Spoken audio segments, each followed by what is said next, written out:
नाजरीन, जुल्फकार अली भुट्टो ने जैसे ही सदर पाकिस्तान का ओहदा संभाला तो उन्होंने सदर याह्या को उनके घर में नजरबंद कर दिया और जनरल गुल हसन से फौज की क़ियादत संभालने के लिए कहा। उसके बाद उन्होंने बहरी फौज और फिजाइया के 44 सीनियर अफसरान को यह कहते हुए बर्खास्त कर दिया कि वो मोटे हो गए हैं और उनका पेट बाहर आ गया है। मशरकी पाकिस्तान में शिकस्त पाकिस्तानी फौज को बैक फुट पर ले आई थी और जुल्फकार अली भुट्टो ने उसका भरपूर फायदा उठाया। कुछ ही दिनों के बाद जनरल गुल हसन भी उनके दिल से उतर गए और उन्हें एक ऐसे चीफ की जरूरत पड़ गई जो आंखें बंद करके उनकी बात को माने। ओवन बेनेट जोन्स अपनी किताब द भुट्टो डायनेस्टी में लिखा है कि भुट्टो ने गुल हसन को बर्खास्त करने का हुक्म अपने स्टेनोग्राफर के बजाय अपने एक सीनियर साथी से टाइप करवाया। जनरल गुल हसन की बर्खास्तगी के हुक्म के बाद उन्होंने अपने काबिले एतमाद साथी गुलाम मुस्तफ़ा खर से जनरल गुल हसन के साथ लाहौर जाने को कहा ताकि गुल हसन से उस वक्त तक कोई राब्ता न हो जब तक उनके जानशीन की तकर्री का हुक्म जारी न हो जाए। इस फैसले की मुखालफत करने वाले मुमकिना ओहदेदारों को एक फर्जी इजलास के लिए तलब किया गया और उन्हें उस वक्त तक वहां रखा गया जब तक कि गुल हसन का इस्तीफा नहीं ले लिया गया।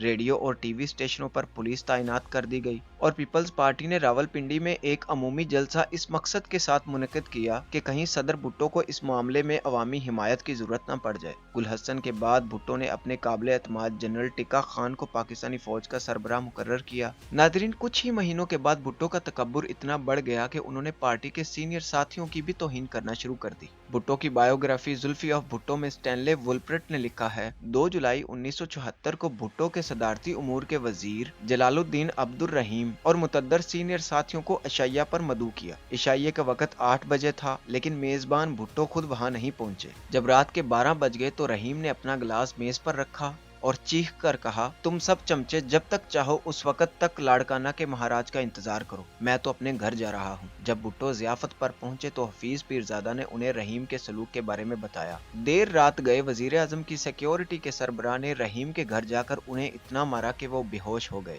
जब रहीम के बेटे सिकंदर ने उस मामले में मुदाखलत करने की कोशिश की तो उसे भी मारा पीटा गया। नाजरीन, जब टिक्का खान की मुद्दत मुलाजमत खत्म हुई तो उन्होंने भुट्टो को अपने जानशीन के लिए मुमकिना 7 लोगों की फहरिस्त भिजवाई। उसमें उन्होंने जानबूझकर जनरल ज़ियाउल हक का नाम नहीं रखा क्योंकि उन्हें हाल ही में लेफ्टिनेंट जनरल के तौर पर तरक्की दी गई थी, लेकिन फिर भी भुट्टो ने जनरल ज़िया को ही आर्मी चीफ मुकर्रर किया। शायद इसकी ये वजह थी कि ज़िया ने भुट्टो की चापलूसी में कोई कसर नहीं छोड़ी थी। ओवन बेनेट जोन्स लिखते हैं, कई बार जनरल ज़िया ने अपने मुल्क और फौज की खिदमात के बदले भुट्टो को तलवार पेश की। एक बार उन्होंने भुट्टो को न सिर्फ आर्म्ड कोर का तनख्वाह न लेने वाला चीफ कमांडर करार दिया बल्कि उनके लिए फौज की मखसूस वर्दी भी सिलवाई। भुट्टो की बायोग्राफी में स्टैनले वुलप्रेट लिखते हैं, ज़िया ने कभी ये तासर नहीं दिया कि वो कोई फौजी बगावत कर सकते हैं। भुट्टो ने उन्हें कभी सीरियस नहीं लिया, वो अक्सर उनके दांतों का मजाक उड़ाते थे। उनके बारे में एक कहानी मशहूर थी कि एक बार ज़िया सिगरेट पी रहे थे और उसी वक्त भुट्टो कमरे में दाखिल हुए। इस खौफ से कि भुट्टो को अपने सामने सिगरेट पीते देखकर बुरा ना लगे,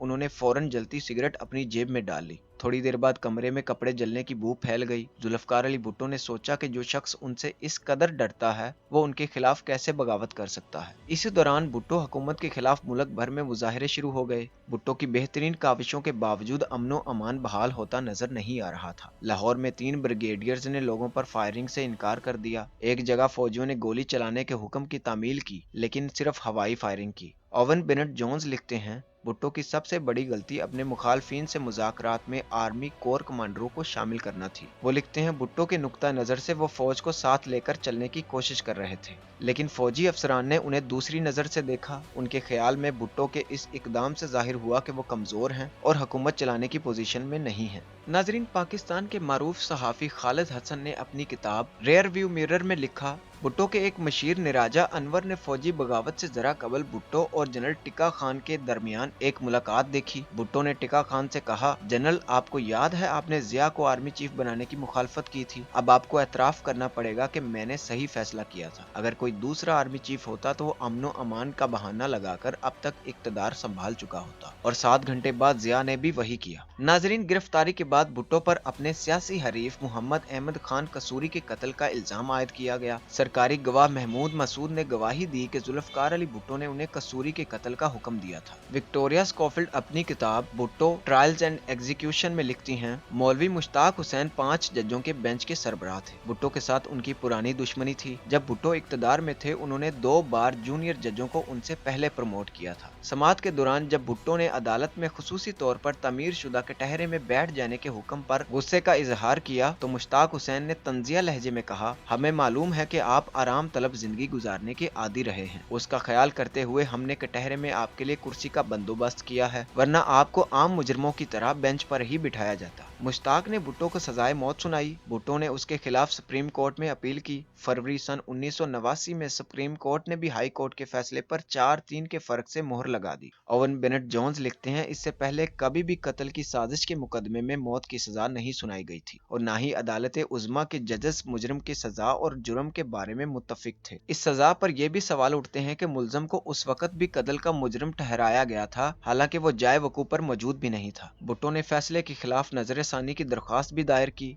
लेकिन इस बुनियाद पर उसे मुस्तरद कर दिया गया कि इसमें यह बहस नहीं की गई कि पिछले 2 मरहले के फैसले में कानून की खिलाफ वर्जी हुई है। रूस के सदर ब्रेज़नेव, चीन के सरबराह हुआ ग्योफेंग और सऊदी अरब के शाह खालिद समेत दुनिया भर के मुतअद्दिद रहनुमाओं ने भुट्टो की सजा को माफ करने की अपील की। बरतानिया के वजीर आजम जेम्स क्लेगन ने जनरल जिया को 3 खत लिखे, जिसमें एक खत के आखिर में उन्होंने लिखा, बतौर फौजी आपको एक पुरानी बात याद होगी कि मैदान जंग में तो घास बहुत जल्दी आग पकड़ती है, लेकिन तख्तादार पर कभी नहीं। लेकिन जिया ने भुट्टो को फांसी देने का इरादा कर लिया था। आखिर में मामला रहम की अपील तक पहुंचा। नाजरीन, पाकिस्तान में ये जरूरी नहीं कि मुजरम या उसके अहले खाना की तरफ से सदर के पास रहम की इल्तिजा की जाए, लेकिन फिर भी इस ख्याल के तहत कि कहीं जिया ये बहाना बनाकर भुट्टो को फांसी ना दे दें कि उनके अहले खाना ने उनके लिए कुछ नहीं किया। भुट्टो की एक बहन शहर बानो इम्तियाज की जानिब से रहम की अपील की गई और फिर 1 अप्रैल सन 1989 की शाम को जनरल जिया ने सुर्ख रोशनाई में 3 अल्फाज लिखे,